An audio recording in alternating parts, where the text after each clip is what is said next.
Hello, all. My name is Nick from Scientific Search. This is Get to Know Your Recruiter, a series where I do a short interview with all the lovely recruiters here at Scientific Search. Who am I here with?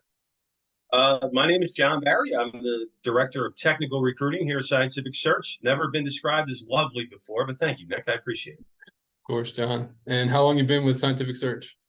I am in my 13th year with Wow, Scientific Search. Been here for a got little it. while. Got it. All right, I'm excited to jump into the questions. Sure. All right, so what I want to know is what got you into recruiting? Wow. I've been in recruiting. I think this is my 24th or 25th year recruiting. Um, Long story short, I started as a computer technician way back when, and got into sales. I was selling technology, consulting services, that kind of thing. Did that for a while. Did that for I don't know, probably 8, 9 years, whatever it was, and just got burned out on it. Quite frankly, just didn't enjoy it anymore. And a fellow that I worked with at a prior company, he started his own recruiting firm, needed help. Long story short, I went to work for him, and that was in 97, 96, 97. So, and I've been recruiting ever since. Wow. So Love what it. was Scientific Search like when you started?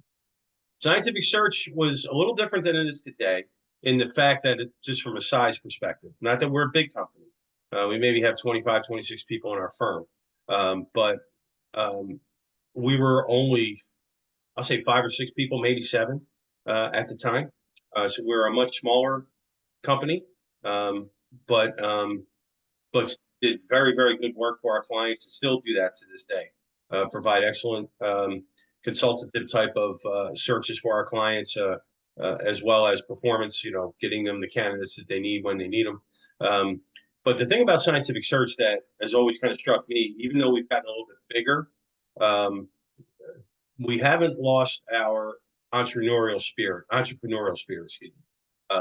We still are who we are as far as we're still hungry, we still want to grow, we still want to do well and do right by our clients. To us, it's not so much having um, the number of clients as it is the clients that we do our business with. In other words, who we work with, who we are, what we do. We know who we are, we know what we do, and we do it very, very well. So that hasn't changed with scientific. If anything, it's gotten stronger, which is great. Yeah, great. That's awesome. All right, since you've been doing this for a while, what trends have you noticed in your time in recruiting? Wow, it's interesting. I mean, every so often you get new tools and new strategies and new techniques to use, which is fine, which is great. I mean, everything changes, hopefully for the better. Um, but the bottom line is, as far as recruiting goes, it's still interaction. It's still communicating with individuals. You're communicating with candidates you're recruiting and obviously clients that you're working with. Now, what's really has changed, in my feeling, is how we engage, right? How we interact with candidates and with clients. There's so many ways now to communicate and communicate effectively and efficiently and quickly. Um, that has been the biggest change in my experience. And there's also some changes from a client perspective. It used to be way back when I started that if you saw a particular candidate may have 4 or 5 jobs on the resume, like within 10 years or something like that, that was a bad thing. People Mhm. are like, oh, he's a job hopper. He or she, tends to move around too much and won't be here for a while. Now it's almost the exact 180 to where if you see someone who hasn't had those number of jobs, it's almost like, well, what's wrong with that person? How come that person is not in demand? How come that person is not being recruited?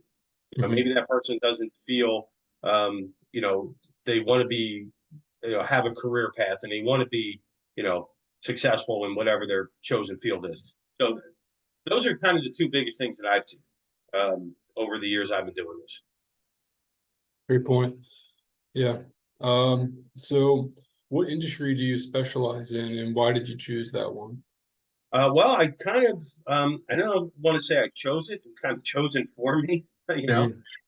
which you talk to a lot of recruiters, that just kind of happens, you kind of fall into things. But like I said, I started as a computer tech. way back when, configuring PCs and systems and things like that, and just kind of grew from there. Morphed into doing a lot of technology recruiting, IT recruiting. I still do that, a fair bit of that now, which is great. And I, tend to be kind of the go-to person here at Scientific Search if someone has an IT job and they just need to help, need help understanding it, or where to look for candidates, what kind of candidates to look for, which is awesome. Happy to help out anybody here. And that speaks to the entrepreneurial spirit that I was talking about. As far as our company, everybody's like that. So I still do a lot of IT recruiting, technology recruiting. But for me, I also do a lot of life sciences recruiting now, which is awesome, which I love.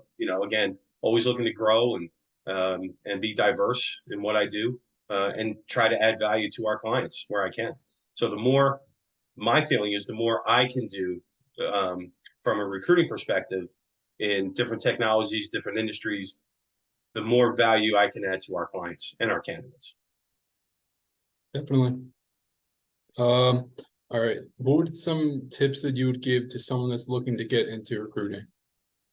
I would suggest right now, do it the right way. And what I mean by that is because you hear a lot of people, even at our firm, they kind of got into it. They were in other industries that got into it, and transitioned into recruiting, like myself. And there's other people here who have done other things that, now are in recruiting. Recruiting now has gotten so specialized. Okay, I feel that, because way back when, you had a recruiter or you dealt with an HR person or the hiring manager. Now, companies of a certain size, mid-sized companies, even some smaller companies, they have now talent acquisition teams that you have to do, that do nothing but, it's not recruiting, it's talent acquisition. There's a difference. Okay. So I would suggest for people wanting to get into recruiting, again, do it the right way. If you're going to college, if you're going to school, take that path, like HR and recruiting and trends in hiring. And you look at some of the degrees that are offered now in universities, they offer those kind of career tracks and education tracks. So I would suggest doing that. If it's something you think you want to do, I would say do it that way. Great. Yeah, great advice. Last question. So what is your favorite memory from Scientific Search? My favorite memory. I wish I had a situation where I could really embarrass Joe Peters, the guy that owns our company, but I'm not going to do that because I like to keep my job. But I don't know. I don't know if I have one specific one. We've had a lot of fun, and again, Joe and David, the gentlemen that own our company, they allow us to do that. They kind of allow you to be yourself, and interact with the other people that you work with and that kind of thing. And we do go on company events and trips once a year. Like we go to Florida and we have a good time and have a lot of fun. So I don't know if there's one specific, situation or memory I can recall, but just kind of all of those trips and the interaction with the people. And it's always fun talking to somebody who's been here a little bit, who's been here for a while. And we have basically half our staff has been here, is pretty tenured. You can always go back and say, hey, remember this, remember that, and that kind of thing. So hopefully that answered your question, but I really don't have one specific memory. All right, great. Thank you for sharing. This has been Get to Know Your Recruiter with John Barry. Great. Thanks, Nick. Appreciate it.